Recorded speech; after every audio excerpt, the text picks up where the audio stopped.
పిలవలేదు అని అడిగాను, సమాధానం లేదు. అంటే పాపం అధికారులు కూడా ఈరోజు రేవంత్ రెడ్డి యొక్క మూర్ఖపు వైఖరి వల్ల, ఆయన పైశాచికానందం కోసం చేస్తున్న ఒక వికృతమైన కార్యక్రమం వల్ల వాళ్ళు కూడా ఇబ్బంది పడే పరిస్థితి. వారు ఇవాళ కొన్ని రోజులు ఏదో జైల్లో పెట్టి పైశాచికానందం పొందాలనే ఒక పిచ్చి కార్యక్రమం రేవంత్ రెడ్డి గారు చేస్తున్నారు. అది ఆయన కర్మ, నేను చేయగలిగింది ఏం లేదు. ఎందుకంటే ఆయన స్థాయి, ఆయన అవగాహన, ఆయనకున్న ఒక పరిమితమైన జ్ఞానంతో ఆయన ఇందులో ఏదో జరిగింది కుంభకోణం అనుకుంటున్నాడు.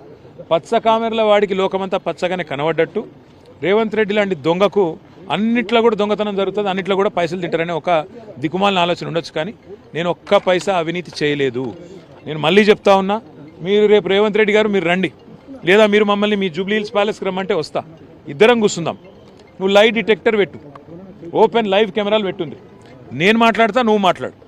ఎవడు దొంగనో ఎవడు దొరనో రాష్ట్ర ప్రజలు చూస్తారు, దేశ ప్రజలు చూస్తారు, తేల్చుకుందాం. ఈ బంద్ కెమెరాలల్లా పాపం అధికారులను చంపుడు, వాళ్ళని సతాయించేందుకు నువ్వు లై డిటెక్టర్ పరీక్ష పెట్టు. తప్పకుండా ఇక్కడ కూడా ప్రాబ్లం అయిన అదే మీకు ట్రాఫిక్ నాకు అర్థం కాదు. నేనేమంటున్నా అంటే తప్పకుండా రేవంత్ రెడ్డికి నేను ఒకటే చెప్తున్నా, ఈ దొంగ కేసులు, లొట్టపీస్ కేసులు నిల్వై, నీకు దమ్ముంటే నువ్వు పెట్టు, లై డిటెక్టర్ పరీక్ష పెట్టు, నువ్వురా నేను వస్తా, ఇద్దరం కూర్చుందాం, రాష్ట్ర ప్రజలు నిర్ణయిస్తారు ఎవరు కరెక్టో చూద్దాం. 7 గంటల పాటు ప్రశ్నించారు, ఎన్ని ప్రశ్నలు అడిగారు? అడిగిందే అడిగిన, పాడిందే పాటరా అన్నట్టు ఒక సామెత ఉంది కదా, గంతే తప్ప లేదు, విషయం లేదు, మనం లేదు. Thank you. మళ్ళీ ఎప్పుడు రమ్మంటారు? వాళ్ళు ఎప్పుడు రమ్మంటే అప్పుడు పోతా, వాళ్ళు ఎప్పుడు రమ్మంటే అప్పుడు పోతా, ఏం చెప్పలేదు.